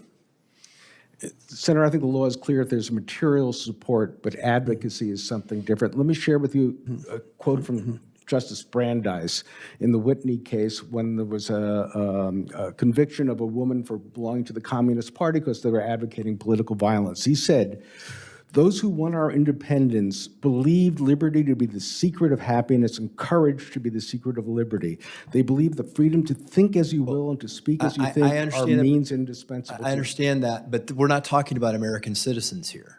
We're talking about people who have the privilege of being here. The question is First Amendment rights, how much it applies, especially to a green card holder. People like Nadine Strawson say it does. Some are questioning, but the question is policy. There could be a great deal of debate about that, but these are not citizens of the United States. But do you They're here as guests. Do you want students that come to America because of what we offer, including freedom of speech, to decide they don't want to come here? I would not want them to do it if they were indeed connected to a foreign government who is trying to influence situations here in America or a terrorist organization. What if they're misinformed about what River to the Sea means, and they're on a campus and they're 18 years old and they see what's happening in Gaza? Well, I'm asking you the questions. You're not asking me the questions. Okay. That's how this works. My apologies. Right. So as we look at this situation, and again, I was on college campuses in the days after the students were very, very concerned. I'll let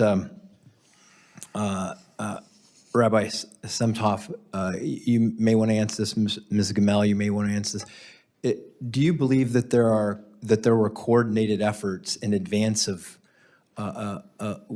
with American citizens or people who are here that had knowledge of the October 7 attacks and were working to coordinate anti-Semitic activity here in America? Of the October 7th massacre, I have no idea. Of the post-October 7th anti-Semitic violence, thinly veiled as anti-Zionist or anti-Israel activity, absolutely yes. And I'm sad to say some of that support came from within the Jewish community, including, many people say, and there's circumstantial and better evidence, including from Mr. Soros' circle, which is why I was so reticent to answer the ranking member's question before. I'll just add that I likewise have no specific information about what knowledge individuals here in the U.S. had. I can say that with absolute certainty that immediately following October 7th, there was clear evidence of a concerted campaign in the form of a toolkit for individuals on campus to follow in order to be in lockstep with Hamas and its ideas. Thank you, Mr. Chairman. Thank you. Thank you, Mr. Chairman, and I want to thank our witnesses for being here today.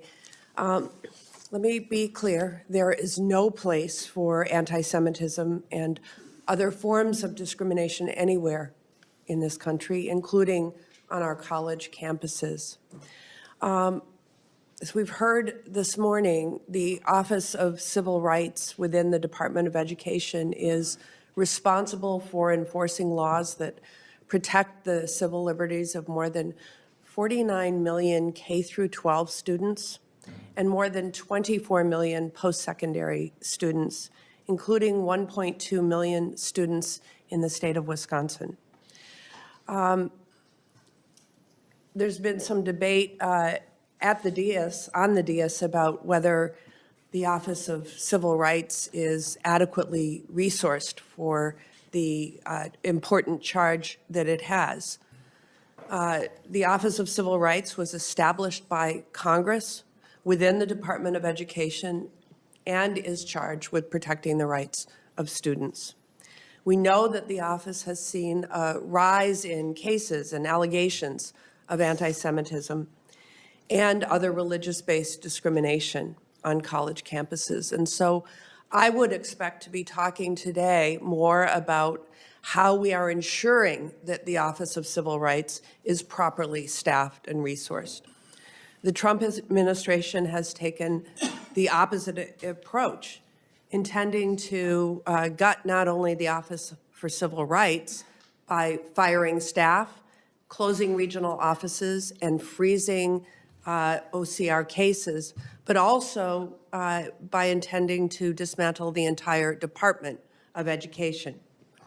During her confirmation process, I pressed Secretary of Education Linda McMahon about whether she would commit to using appropriated funds provided to the Department of Education's Office of Civil Rights for necessary staffing. And she responded that she would ensure that students would have equal access to education through vigorous enforcement of civil rights. But since then, Secretary McMahon and President Trump have shuttered 7 Office of Civil Rights regional offices, including one that serves the state of Wisconsin. You've already been asked about the impact of this, and so I'm going to move to another topic, and that is the impact of broad attacks on diversity, equity, and inclusion on the topic that we have before us today. Rabbi Saperstein, I appreciate your message of unity and observations that hate speech and hate crimes tear at the unity of Americans. As you attest, anti-Semitism thrives in environments where civil liberties are curtailed, and that anti-bias training is critical to combating anti-Semitism and fostering an inclusive environment for all students to learn and thrive. I'm very interested in your assessment of the potential impact of policy choices being made to attack diversity, equity, and inclusion. Will these broad attacks on diversity, equity, and inclusion sweep up important anti-bias training and other efforts to combat anti-Semitism? The question, as you phrased it, I think answers itself. Yes, it will greatly restrict anti-bias training. It will greatly restrict our commitment to the pluralistic democracy in which Jews have always thrived most. Pluralistic democracies have to be taken away. You think of the Nazis in Germany, they have to be destroyed in order to go about the work of a state-sponsored anti-Semitism here. We don't want to erode our democracy or the pluralistic nature. There was a problem in a number of the DEI programs that they didn't include Jews in anti-Semitism. And we pushed very hard to ensure that they would be included, and that should be recognized. But the need to have a diverse, inclusive, pluralistic society, including in our higher institutions of learning, I think is more important today as we are growingly diverse in America than ever before. Thank you. Senator Banks. Thank you, Mr. Chairman. Dr. Small, this week the Americans for Public Trust released a report that documented that China has donated over $175 million this year, over the last year alone, to U.S. colleges. And I wonder what connections you have found between the influence campaigns of the Chinese Communist Party, that money that's being sent to U.S. colleges, and to groups like Students for Justice in Palestine. So thank you for your question. It's an important issue. And in our circles, we sort of joke that the Chinese government steals IP from the United States and the Qataris buy it. And these are both important issues. So the Chinese Communist Party is connected, for example, to, in our assessment, to Code Pink, for example. We have people like Mr. Roy Singham, supporting kind of the extreme left in the United States and some of these issues on campus that we're confronting in terms of anti-Semitism. Radical Islamist organizations such as the Muslim Brotherhood, Hamas, and the Palestinian Islamic Jihad have long cooperated and trained together with radical Marxist organizations such as the PFLP and the Democratic Front for the Liberation of Palestine. And this sort of exploded on our campus on October the 7th. So U.S. groups echoing these narratives and these type of kind of extreme groups, violent groups on campus. I got a lot I want to get through. We call it the red. You can't establish a link between the Chinese influence campaigns and Students for Justice in Palestine. We call it the Red-Green Alliance. So on campus, the Red-Green Alliance. I want to get to that. Because the connections between China and the radical Islamists like Hamas are no coincidence, called the Red-Green Alliance, as you said. Yeah. And the socialist left and radical Islamists are coordinated to undermine the United States and Israel, and Code Pink is a big part of it. And it's too bad that our Code Pink guest had to leave, because I really want to get into that. Dr. Small, Code Pink isn't just a far-left anti-war protest group anymore. It has become a direct tool of the Chinese Communist Party and the CCP influence in the United States, funded by CCP intermediaries. Code Pink is defending the Communist Party's internment of the Uyghurs. I mean, it's really crazy, but Code Pink is defending the human rights abuse against Uyghur Muslims. Code Pink says that Taiwan is a part of China, and they even accuse the U.S. of being the invader during the Korean War. Isn't that correct? Code Pink calls America the arsenal of genocide. And just yesterday, they interrupted a Senate Intelligence Committee hearing shouting anti-Israel slogans.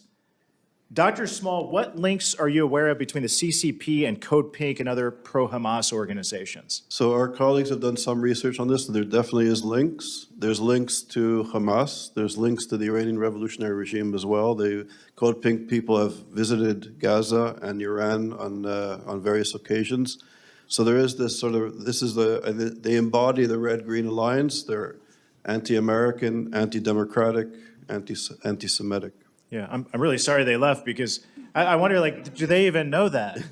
Do they understand that? Do they understand that do they agree with that, or are they taken advantage of by Code Pink organizers and financiers? Yeah, I think they take advantage of the free speech that we have here. And I think, in a way, a lot of this conversation was framed as free speech. But I also think, in terms of anti-Semitism and what's taking place on campus, is intimidation, violence, and criminal activity. So I wish there would be somebody from a police force here. We've spoken to NYPD. I want to get to that. Mr. Chairman, I'd like to enter a letter into the record that I sent to the Attorney General Pam Bondi yesterday requesting an investigation of Code Pink for violating the Foreign Agents Registration Act? Without objection. And Dr. Small, do you think Code Pink's leaders may fit the definition of foreign agents, and should they be investigated? I think they should definitely be investigated. And Dr. Small, you mentioned this already. The New York Times reported in August 2023 that Code Pink's founder is now married to Neville Roy Singham, a multimillionaire who lives in Shanghai and funds a whole network of pro-CCP and anti-Israel protest groups. Mr. Chairman, I would like to also enter that record, that article from the New York Times into the record. Without objection. If American-backed organizations protested like this in China, they would be locked up and shut down immediately. Yeah. That's the fact of it. Dr. Small, what should the U.S. government be doing to stop this flow of subversive money into our country? So in my submission, we call for various recommendations, including the Department of Education and other government entities should do thorough investigations into foreign funding and its impact on our higher education. We believe our higher education is young people come to universities to learn how to be citizens, and they're being miseducated on many important issues that guarantee our freedoms, such as freedom of speech and other democratic freedoms that we have here. Thank you. I yield back. Thank you.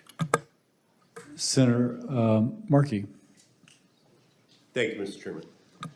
Tragically, anti-Semitism is on the rise in the United States. It is outrageous.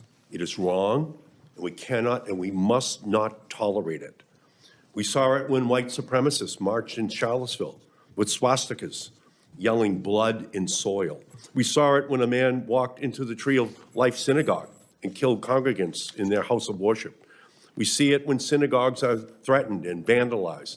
And we see it when Trump administration officials support far-right Holocaust deniers. Anti-Semitism is a threat to our most basic freedom in the United States, the freedom to pursue faith without fear. But rather than seriously address anti-Semitism and protect Jewish student safety, this administration is cutting funding for the Office of Civil Rights. And Trump is cynically using the rise in anti-Semitism as a tool to restrict freedom, stroke fear, and silence dissent. And it is as terrifying as it is evil. Under the guise of combating anti-Semitism, this administration cut off $400 million in funding for Columbia University, funding that, amongst other things, supports critical Alzheimer's and cancer research. We can't have cutoffs in Alzheimer's and cancer research in America. This month, ICE officers arrested students in Columbia and Georgetown and elsewhere lawfully here in the United States, but haven't charged them with a single crime. We're the United States of America. It's 2025. You need evidence. You need a crime. You have to say what it is. And on Tuesday, masked ICE officers grabbed Rumesa Ozturk, a PhD student at Tufts University, off the street as she was on her way to break fast for Ramadan. She has not been charged with a single crime.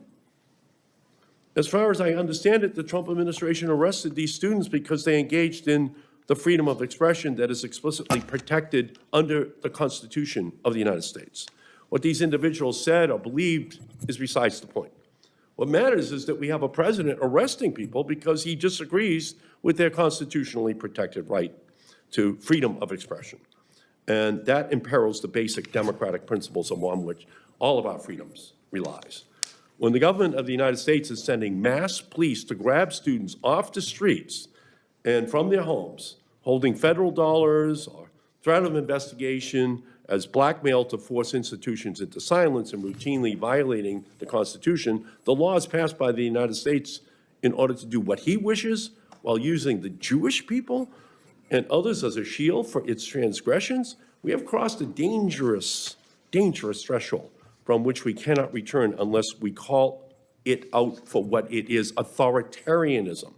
We have a very serious anti-Semitism problem in the United States of America. It is a problem that deserves a real and a forceful response. But the answer to anti-Semitism will never be authoritarianism. We cannot guarantee freedom if we let Trump march in and steal freedom while we remain silent. So, Rabbi Saperstein, in your testimony, you state, quote, anti-Semitism The hatred of Jews as Jews thrives in an authoritarian environment where civil liberties are curtailed, not in spaces of robust, protected, democratic discourse. So please expand on how Trump administration's authoritarian actions are a threat to the safety of the Jewish community and the role that Congress should play in response to it. You know, I said before that the Jewish community in America has thrived to enjoy more rights, more freedoms, and more opportunities than anywhere else. There are a number of reasons for that. One is the rule of law, for which is at the core of our democratic system, our constitutional system. A second was the separation of government and religion. Here, that government would not interfere with religion and be a wall keeping government out of religion. This was the first country in the history of the world in which we said, your rights as a citizen will not depend upon your religious identity, your religious beliefs, or your religious peaceful practices, which is a standard in my work as U.S. Ambassador for Religious Freedom. I try to hold every other country accountable to its embodying in the international human rights covenants.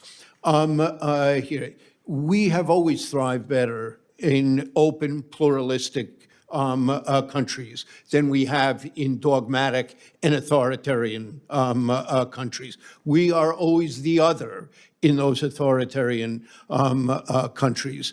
And the reason we have thrived here has been the opportunities that higher education has given us, that the public schools brought us up through for generations in this country here, and the attacks on each one of those that we're seeing on higher education, on cutting back, even restricting funds, the public schools in terms of the attacks on the rule of law, on judges, the judicial system, ignoring judicial decisions that are being made. All of this undercuts the safety of not just Jews, but everyone who is a victim of discrimination in this country. Anti-Semitism is the problem. Authoritarianism is not the answer. Indeed. Thank you. Senator Hawley. Thank you very much, Mr. Chairman. Thanks for calling this important hearing. Thanks to our witnesses for being here. Mr. Stern, if I could just start with you. I see that 5 or 6 days ago you gave an interview in which you said that the removal of Mahmoud Khalil, the pro-Hamas foreign rioter, is a form of McCarthyism and makes Jewish students less safe. Now, this is an individual who has been accused of endorsing and espousing terrorist activity, who has been accused of lying on his application to a green card in the United States, who's currently being sued for terrorizing and assaulting Jewish students. Do you stand by your view that trying to remove him is a form of McCarthyism? Absolutely, Senator. Why in the world would that be the case? Let me answer. He hasn't been charged with the crime. The clear predicate for this, White House said, was handing out pro-Hamas propaganda. When you start talking about people's views and what they're talking about in the public square as a basis for discrimination, and then the effect on Jewish students, it's not just the fact that Jews may be seen as, well, we're pushing this and that's going to happen. The way that this is going to harm Jewish students is it harms the academy. Wait a minute. My time is limited. I'm sorry to interrupt you, but just wait a minute. I've got to correct numerous inaccuracies there. Number one, as you very well know, United States law says that a non-citizen is inadmissible for entry into this country if they, and I quote, endorse or espouse terrorist activity or persuade others to do the same. That same law provides you can be removed for the same reasons. That is what Mr. Khalil has been accused of. He has further been accused of by the United States government lying on his visa application. That on its own would be sufficient to remove him from this country. He is being sued, as you and I sit here in New York court, by the victims of October 7th for terrorizing and assaulting Jewish students, unlawfully taking over and damaging public university property, and physically assaulting Columbia University employees. And you're telling me that it's McCarthyism to remove this individual? Senator, the deportation was started before that lawsuit, before that second question about what he was saying on his forms. No, this is what the government has alleged in open court, Mr. Stern. This is the basis for their removal proceedings. And our law makes clear if you endorse or espouse terrorist activity, you can be removed from this country. He has done so. He's been accused of doing so from the beginning. He's been accused of lying to get into the country. I'm amazed that you're saying that this is McCarthyism. Senator, you weren't here when I quoted part of what Justice Brandeis was talking about the back at a case where there's somebody that was convicted for supporting the Communist Party because they were talking about violence as a political solution. And Brandeis cautioned us that this type of robust speech, as long... This isn't speech. Lying on a visa application is not speech. Seeking to assault Columbia University employees and Jewish students is not speech. You are defending an individual who has espoused the destruction of this country, the destruction of the state of Israel, the destruction of Jews, and has taken actions in furtherance of the same. You've also said that investigating the 60 colleges and universities that are currently under investigation by the Trump administration for anti-Semitism is a form of weaponizing anti-Semitism for political benefit. You're opposed to investigating these institutions for anti-Semitism? Senator, I've been very clear that OCR has a very important role, that there are complaints that should go through the process. When you start using the Department of Justice and threatening universities' funding. You are opposed, I just want to get this on the record, you are opposed to investigating Columbia University and others for anti-Semitism? No. That's what you said 6 days ago. I am not opposed to doing it the right way. What does that mean, doing it the right way? Not to claw back funds, not to say we're holding you ransom. We're getting your faculty, Jewish... You were asked about an investigation for failing to protect Jewish students, and you said that's just weaponizing anti-Semitism. It makes students less safe. It is when the Department of Justice has a list of places they want to go to. The Senator Markey's question... Oh, I heard Senator Markey's questions. I heard his whole speech. I thought it was insane. I just want to say for the record, I thought it was totally insane. And I think your positions are similarly insane. I think the idea that we would bend over backwards to hug and kiss and make nice to a pro-Hamas rioter, because that's what Khalil is, and that we would say, heavens, we can't remove him, and that makes Jewish students less safe on our campuses? That's nuts. Senator, that's nuts. To Rabbi Saberstein's point, if you look at American history, the times when Jews were most vulnerable was during the Palmer raids in World War I, when there was political... Jews are vulnerable now on our campuses because of people like Khalil, and I want to say for the record, I'm glad he's gone, and I hope he never comes back. Senator Hickenlooper. Thank you, Mr. Chair. Thank you all for your time here and all your work. I think we've covered sufficiently to say that all of you agree that every student should feel safe on their campus. Certainly the troubling rise of anti-Semitic incidents on campuses over these past 2 years is troubling and should not be accepted. Students barricading in their rooms to protect themselves is unacceptable by any standard. But we've cut the Office of Civil Rights dramatically, and we seem to be pitting two of our fundamental goals against each other. One is the necessity to stop anti-Semitism, but also making sure that we uphold the First Amendment rights. And I think American universities are trying to do that. I went to a little college in Connecticut, Wesleyan, where there's been a lot of effort about going out and trying to have discussion with both sides, and at the same time, always keeping students safe. That is their constant priority. So I thought, Rabbi Saperstein, do you agree that university leadership should work harder at making sure we have not just keeping them safe, but making sure that that dialogue can help create that safety? I do. There are a number of things that are going on at universities that would be very helpful now. Exactly the university encouraging and structuring those kinds of dialogues, having courses that teach about both Zionism and Palestinian nationalism, so that people can hear it from an academic point of view here, having opportunities that there can be an open space and safe space where these dialogues can be held. And the one thing I would say to your statement and to some of the others, it is always difficult to come up with a perfect answer of when something steps over speech into harassment or into intimidation, which are clearly not allowed. What's really important is for the universities to make clear what their standards are and what kind of protests will step over the line, to be public about it, transparent about it, and consistently enforce it. Nothing is more important in terms of actually being able to tone down things, for everyone to know what the rules are, what the limits are, and to see it consistently enforced, no matter who the perpetrators may be. Great. Any other comments on that? Yeah. Rabbi?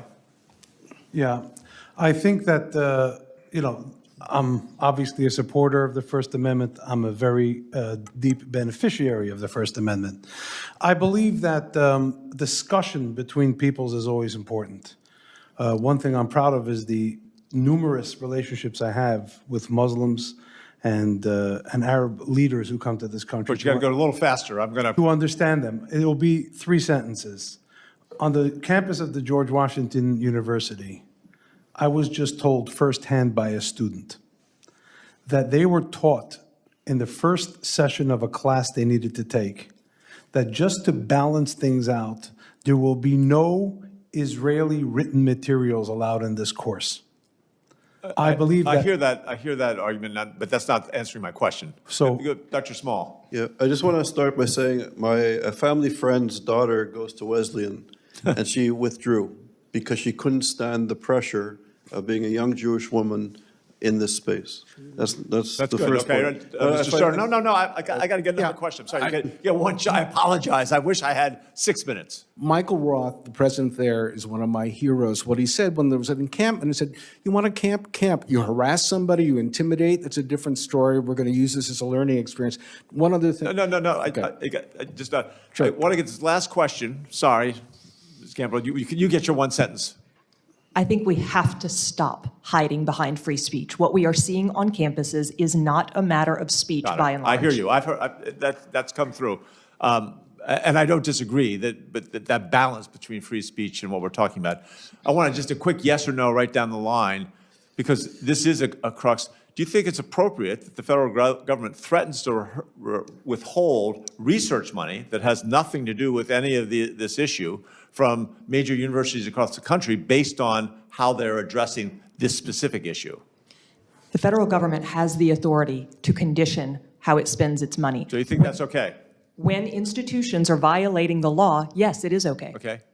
I believe they can reapportion the funding to institutions that will abide by the law and will protect Jewish students and other students and not have intimidation on their campus. So research dollars are very hard to reapportion, but okay, I hear you. There should be a way to do that.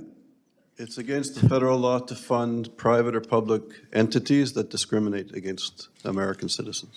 Their money is there to do what you're talking about, the Rabbi, here. To take it from here is punitive. It's really just aimed at undermining universities to do things that we can find a better way to get them achieved. Senator, I see it as an existential threat to universities. They're going to kill cancer research and diabetes research. Some of the researchers are Jewish, and they're doing it without due process. That is not the way to deal with this problem. That's only going to make it worse. Thank you all. I appreciate it. Yield back. The chairman's prerogative, I will point out, Rabbi Severstein pointed out that there's a fine line between free speech and violence. That shouldn't be a cover. Chasing kids into a room and pounding on the door when they are there is wrong. Absolutely. Let me just say that. And blocking their way to get across the commons to go to their class is wrong. And that shouldn't have to be established in a behavior handbook. That should just be known when the kid shows up. And if you're guilty of perpetrating that, you should suffer consequences. And I think that is That is not free speech. No, we're closing. I ask for unanimous consent to enter 3 letters into the record. The first record from the American Jewish Medical Association describing and highlighting the danger of anti-Semitism in medical education to the detriment of Jewish students and patients alike. The second letter from the Union of Orthodox Jewish Congregations of America, providing recommendations to address anti-Semitism on college campuses and supporting the passage of the Anti-Semitism Awareness Act, the Protecting Students on Campus Act, and the Deterrent Act.